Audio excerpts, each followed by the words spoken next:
Olá, pessoal, sejam todos bem-vindos a mais uma aula de Direito Constitucional. Meu nome é Viviane Pérez e nós vamos seguir aqui com a aula de Direito Constitucional. Nós estamos vendo o artigo 1º ao 4º da Constituição, estamos naquele início que nós vimos princípios fundamentais, objetivos e assim por diante. Vamos dar uma olhadinha no que nós vamos ver hoje? Olha lá. Nós vamos ver...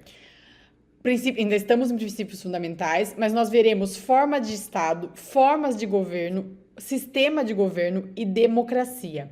Olha que interessante. Nós voltaremos a ver de novo o artigo 1º da Constituição, no qual ele fala que a República Federativa do Brasil, formada pela união indissolúvel, olha lá, de novo, união dos estados, municípios, Distrito Federal Estados, município e Distrito Federal. Ele vai constituir-se um Estado democrático de direito. Aqui ele já nos fala qual é a forma de união do Estado. Olha lá, ela me fala quais são os entes federativos. Olha lá, os entes federativos são, então, a União, os Estados, o Distrito Federal e os municípios. Essas são as pessoas jurídicas de direito interno. É elas que vão formar o Brasil, ok? Ah, professora, mas a União, que é federal, é maior, é mais importante, ganha mais quem é policial federal do que é policial estadual, quem é policial militar. Não me importa esses raciocínios, pessoal. Para nós aqui do direito constitucional, a União, os estados, o Distrito Federal e os municípios são todos iguais. São todos entes federativos iguais, com a mesma importância. Qual que é a diferença entre eles? A diferença entre eles é de atribuição. A Constituição vai dar competência diferente para cada um. Vai falar, União, você só pode fazer isso, isso, isso, isso. Você administra aqui, ali, esse território, esse aqui. Estados, você vai cuidar disso aqui, ó, dessa importância, desse tributo, desse imposto, você vai cuidar das rodovias estaduais e assim por diante. E os municípios do Distrito Federal, a mesma coisa. A diferença deles é só com relação à atribuição, não importância, todos são importantes para formar a República Federativa do Brasil. Então, no Brasil, a União, os Estados-membros e os municípios, Estados-membros, pessoal, porque se fosse Estado só com E maiúsculo, seria o próprio país, né, o Brasil. Então, Estados-membros são os estados que a gente conhece. São Paulo, Rio de Janeiro, Bahia e assim por diante. Então, no Brasil, a União, os Estados-membros e os municípios, todos igualmente autônomos, um não manda no outro, nós vimos isso na pandemia, né? Um não manda no outro, tem o mesmo status hierárquico, recebendo tratamento jurídico isonômico. O que é isonômico? É igual, recebendo tratamento jurídico igual. Isso é importante você saber para a prova, ok? E aí, olha que interessante. A organização e estrutura do Estado pode ser analisada de 3 aspectos: a forma de Estado, a forma de governo e o sistema de governo. A forma de Estado, pessoal, ela pode ser unitária ou federal. Um Estado que seja unitário, ele é formado por uma coisa única. Ele é formado por um Estado só no sentido país, um país só, sem divisão. Então, a gente pegaria um país assim e falaria, olha, isso aqui tudo só existe um ente federativo aqui dentro. No caso do Brasil, não é assim. A gente pega o país e divide ele em vários pedacinhos. Em vários pedacinhos. E esses vários pedacinhos são os entes federativos, os municípios, os estados, a União, e por isso ele é um Estado federal. O Brasil, pessoal, é um Estado federal. Vamos ver com mais calma, né? Então, ó, as principais características do Estado unitário, aquele Estado que é um só, que é o país que é formado por uma união só, ele tem a concentração de decisões políticas nas mãos do poder central. A relação de subordinação entre o poder central e os demais poderes, e não de colaboração. Quer dizer, o país, ele manda nele todo. É o exemplo do nosso Brasil na época do Império, quando nós tínhamos o Império em 1824, nós tínhamos um Brasil que era comandado por um imperador, né? Dom Pedro, tal. Nesse caso, Dom Pedro I, nesse caso a gente tinha, sim, um país unitário. Porém, não é o caso agora. Agora nós temos um país federal, nós temos país que é formado por uma federação. Nesse caso, olha as principais características. Nós temos descentralização de poder, o poder não está na mão de um só. Ah, mas não está na mão do presidente da República? Não. O presidente da República ele tem as atribuições e competências dele, mas os governadores dos estados mandam tanto quanto ele, só que cada um no seu pedacinho, cada um na sua atribuição. Os prefeitos também mandam tanto quanto ele, só que cada um nos seus pedacinhos, nas suas atribuições. Então, descentralização de poder, autonomia dos entes federados. Cada ente, cada união, estados e o Distrito Federal e o município tem a sua autonomia para governar, para administrar. Indissolubilidade do vínculo. Não se pode sair da União Federal. Então, eu sou o estado X e a partir de amanhã eu não quero mais fazer parte do Brasil, eu quero me desfazer. Não pode desfazer o vínculo. Todo mundo aqui tá junto no estado federal. Então, todo mundo tem autonomia, porém não pode se separar, tá? Por isso que não pode se desfazer esse vínculo. Divisão constitucional de competência. A Constituição, nos seus artigos 22, 23, 24, vai falar o que cada ente federal tem a competência. O que a União pode fazer, deve fazer, o que o Estado deve fazer e o que os municípios devem fazer.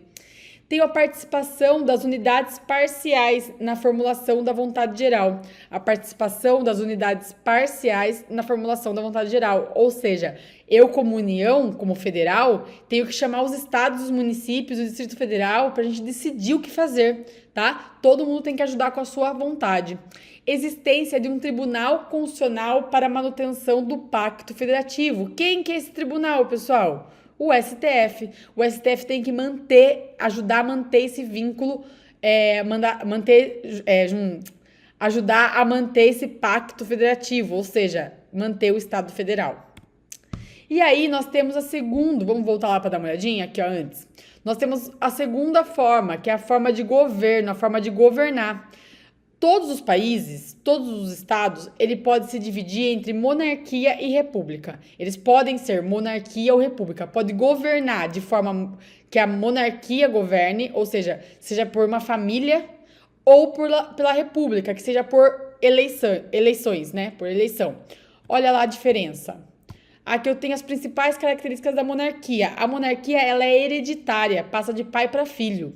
Ela é irresponsável, ela tem irresponsabilidade. O monarca, ele não precisa ficar justificando com o que ele gastou.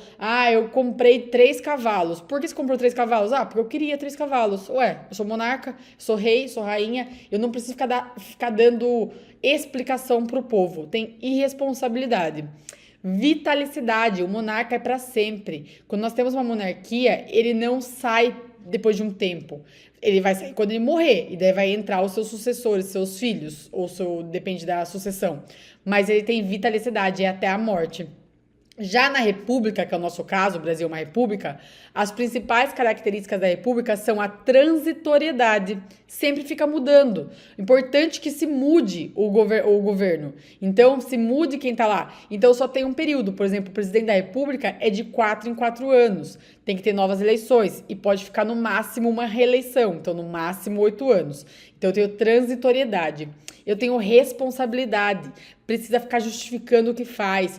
Tudo que é feito dentro da República, tudo que é feito pelo poder executivo, né, que é o presidente da República, ele tem que justificar, ele tem que fundamentar e explicar para o povo por que foi gasto com aquilo, por que ele tomou aquela decisão. Então tem responsabilidade. E a eletividade, ele é eleito, ele não fica lá para sempre, ele é eleito e depois ele pode ser impeachmentado ou pode ter uma nova eleição e ele perder naquela eleição, ok? Então, as principais... vamos voltar lá, peraí. E aí, nós temos o sistema de governo. Sistema de governo, que pode ser parlamentarismo ou presidencialismo. Eu posso ter um sistema de governo parlamentar, de parlamentarismo ou de presidencialismo. O parlamentarismo, pessoal, não temos no Brasil, né? Nós temos o parlamento no Brasil, que é o Congresso Nacional, porém não é ele que governa, não é ele que faz o sistema de governo. Nós temos no Brasil um presidencialismo, tá? Nós temos no Brasil um presidencialismo. Vamos ver as características. As principais características do presidencialismo é que uma única autoridade exerce a função executiva no país. Então, ele é o chefe de Estado, representando lá fora a gente, e ele é o chefe de governo, representando aqui dentro nós. Existe uma independência do executivo em relação ao legislativo. No parlamentarismo, é o próprio parlamento que governa, é o próprio parlamento que administra. Aqui é o executivo que administra e o legislativo, que é o parlamento, ele cria as leis, ele legisla. Então, existe independência disso. Como chefes de Estado, o presidente defende a unidade nacional, ou seja, o Pacto Federativo. Ele representa o país em suas relações internacionais. Então, quando o presidente da República fala em chefe de Estado, ele fala, eu estou aqui como chefe de Estado, ele está representando o Brasil como um todo. Não como, eu quero representar o país, mas não quero representar o Estado de São Paulo, por exemplo. Não. Quando ele é chefe de Estado e está falando lá fora, ele está falando em nome do Brasil. No Brasil como um todo, como o Pacto Federativo inteiro. Já quando ele está como chefe de governo, aqui dentro, ele é o presidente e exerce a chefia da administração pública superior. Ou seja, ele exerce a administração pública do Executivo Federal. Então, ele pode falar, por exemplo, com um governador de estado e tentar defender o seu lado, defender o Executivo Federal contra o governo de um estado, por exemplo, tá? Por isso que tem essa diferença. E aí, pessoal, nós temos o regime político. O nosso regime político, ele é democrático. Por isso que às vezes eu ouço falar assim, a gente não é uma monarquia, a gente é democracia. Monarquia e democracia não são coisas contrárias. Até porque eu posso ter uma monarquia democrática, como que eu posso ter eu posso ter uma república com ditadura. Isso não tem a ver. Aqui o regime político nosso que é democrático, que não é ditatorial, é um democrático. E por que isso? O artigo 1º, parágrafo único, ele fala que todo poder emana do povo. Aqui está a nossa democracia. Todo poder emana do povo, que o exerce por meio de seus representantes eleitos ou diretamente nos termos da Constituição. Pessoal, a nossa Constituição escolheu a democracia e ela escolheu a democracia em duas frentes, que a gente chama. Nós temos a democracia indireta, que é quando a gente é representativa, e a democracia direta. A democracia indireta, que é a representativa, é quando eu coloco alguém lá dentro para falar por mim. Eu falo, olha, eu vou eleger esse deputado porque eu quero que ele fale o que eu gostaria de falar. Ele está me representando. Essa é a democracia indireta. A democracia direta é quando eu mesmo falo por mim. No caso, nós temos 3 exemplos no Brasil. Nós temos o plebiscito, o referendo e a iniciativa popular. Quando eu mesmo falo por mim, eu falo pelo plebiscito. O plebiscito é quando eu vou lá votar o que eu quero, sim ou não.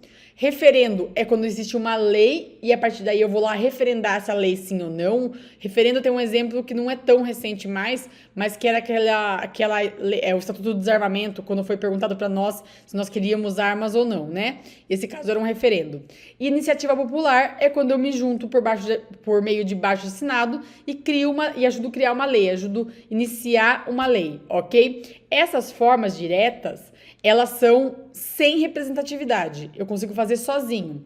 E a regra é a representativa. Mas o mais importante você lembrar para o concurso é que no Brasil nós temos as duas. Se nós temos as duas, ela também é chamada de semidireta, mista, semi-representativa ou participativa. Eu posso chamar ela de qualquer uma dessas formas. Então, eu posso no Brasil falar que eu tenho uma democracia semidireta, mista, semi-representativa ou participativa. O que eu estou querendo dizer quando eu falo isso? Eu estou querendo dizer que no Brasil eu tenho a democracia direta e indireta. Eu posso falar que eu não tenho uma democracia no Brasil? Não pode. Tá? Porque quem elegeu as pessoas que estão lá dentro somos nós. Então, nós temos, sim, uma democracia. E pro concurso, mais ainda, você tem que lembrar que nós somos um país democrático, que nós temos um regime político democrático, ok? E aí, o artigo 2º da Constituição, pessoal, vai trazer a separação dos poderes. Também despenca em concurso. O que é a separação dos poderes? O artigo 2º fala que são poderes da União independentes independentes e harmônicos entre si. Olha que legal. Nenhum pode falar do outro, nenhum pode meter o bedelho no que o outro faz, mas eles têm que viver em harmonia. É praticamente um casamento, né? O casamento você deveria ser independente, os dois deveriam ser independentes, cada um ter a sua vida independente, mas ser harmônicos na hora da convivência, né? Então é isso que é os poderes. Eles são independentes e harmônicos entre si.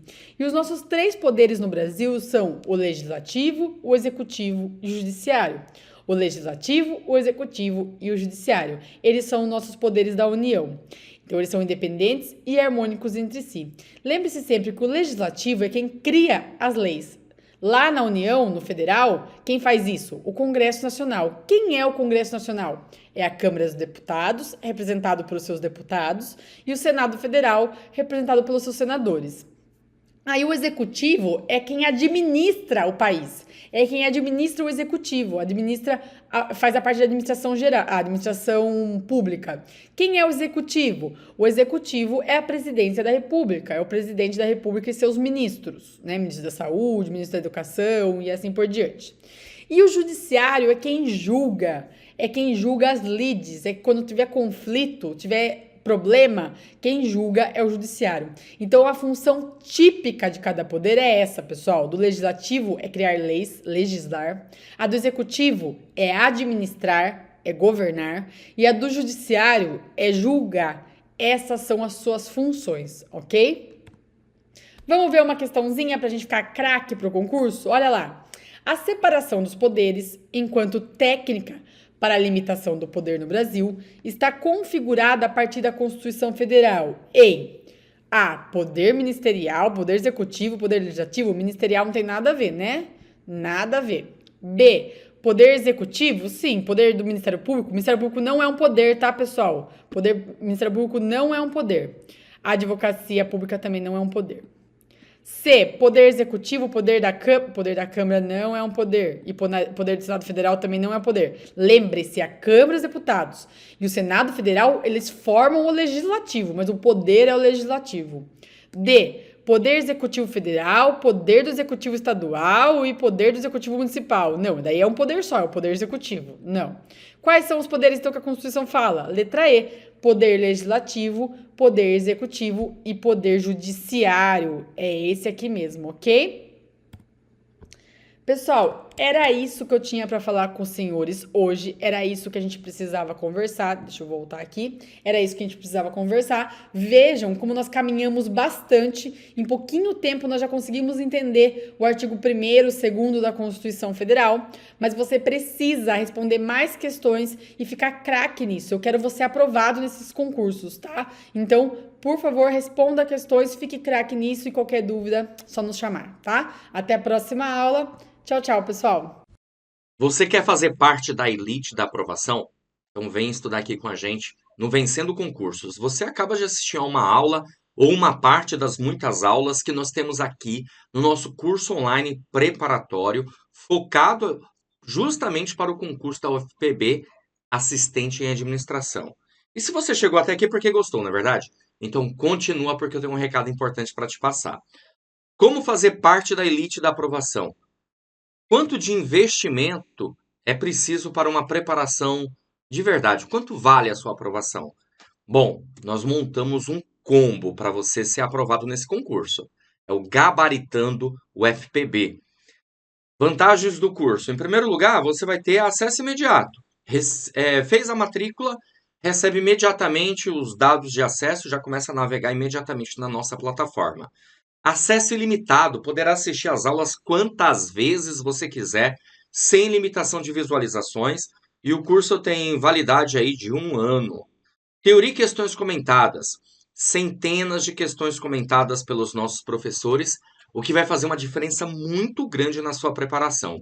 E material em PDF das aulas, tá? Nós transformamos os slides dos professores em material em PDF, para servir de material de apoio, caso você queira. Tem aluno que prefere comprar um cadernão, separar por matéria e ir anotando tudo, e tem alunos que preferem esse material para transformar no material ali apostilado, tá? Bom, além do curso online, lembrando que o curso aqui é focado em aulas em vídeo, né? Você também terá, olha só, gente, uma série de bônus. Simulados, faremos 2 simulados aí no decorrer do curso. E revisões. Uma revisão semana reta final, uma semana antes da data da prova. Você vai ter direito à reta final, que são aulas, né? Aulas que faremos aí de todas as matérias, uma semana antes da prova. E a super revisão de véspera. É isso aí, véspera da prova tem aulão também para vocês, de todo o conteúdo necessário aí para você mandar super bem, o sprint final. Só que eu falei para vocês que é um combo. Então, além do curso online preparatório, vocês terão direito também às apostilas. São separadas por matérias, todos os assuntos do edital, com teoria e questões comentadas. Olha que maravilha isso aqui, gente. É perfeito. É o casamento perfeito. As aulas em vídeo, mais o material em PDF para você acelerar o seu nível de conhecimento e aprendizado. Cada assunto tem uma quantidade de questões muito interessantes, de 8 a 10 questões aí comentadas em cada assunto. É sensacional, ok? E todos os assuntos do edital estarão nessa apostila. Além disso, eu falei para vocês que é um combo, né? Cadernos de questões, são questões gabaritadas para você treinar. Milhares de questões à sua disposição, separadas por matéria. É o banco de dados de questões perfeito para você treinar, para você exercitar. Então você vai ter aqui com a gente o curso online preparatório, mais as apostilas, mais os cadernos de questões. Valor normal seria R$ 497 ou 12 de R$ 49,65. Mas você não vai pagar por isso. Nós já estamos trabalhando com valor Black Friday, tá? Então tá aí, ó, para você, R$ 297 à vista ou 12 vezes de R$ 29,65. Gente, vamos ser bem sinceros, hein? É um baita de um investimento. Salário com benefícios aí ultrapassa R$ 3.600, quase 4.000, ok? Você vai ter estabilidade, vai ser estatutário aí da UFPB, tem desenvolvimento de carreira lá dentro, então vale muito a pena o investimento. Nessas horas é importante investir. R$ 29,65 aí por mês, e vamos ser bem sinceros, R$ 29,65 não dá para você comprar um lanche. Então, se você economizar um pouquinho por mês, você adquire o seu curso online preparatório. Para adquirir, clica no link que vai estar abaixo na barra de descrição ou na barra de comentários vai ter o link do nosso curso. Lá você, clicando no link, você vai ser redirecionado para a nossa página. Lá terá todas as informações, ok? E tem um botãozinho lá de comprar no meio. É só clicar nesse botão, preencher seus dados, escolher a forma de pagamento e pronto. Já vai começar a estudar com a gente imediatamente. Caso você tenha alguma dúvida, por lá dá para falar com um dos nossos consultores pelo chat online, ao vivo. Ou você pode chamar também na central de atendimento WhatsApp. Tá aí o número: 11 97465 6052. Beleza? Bom, é isso. Eu vou ficando por aqui. Um grande abraço para vocês e a gente se vê numa próxima oportunidade. Valeu, grande abraço. Ó, clica aí, tô te aguardando, hein?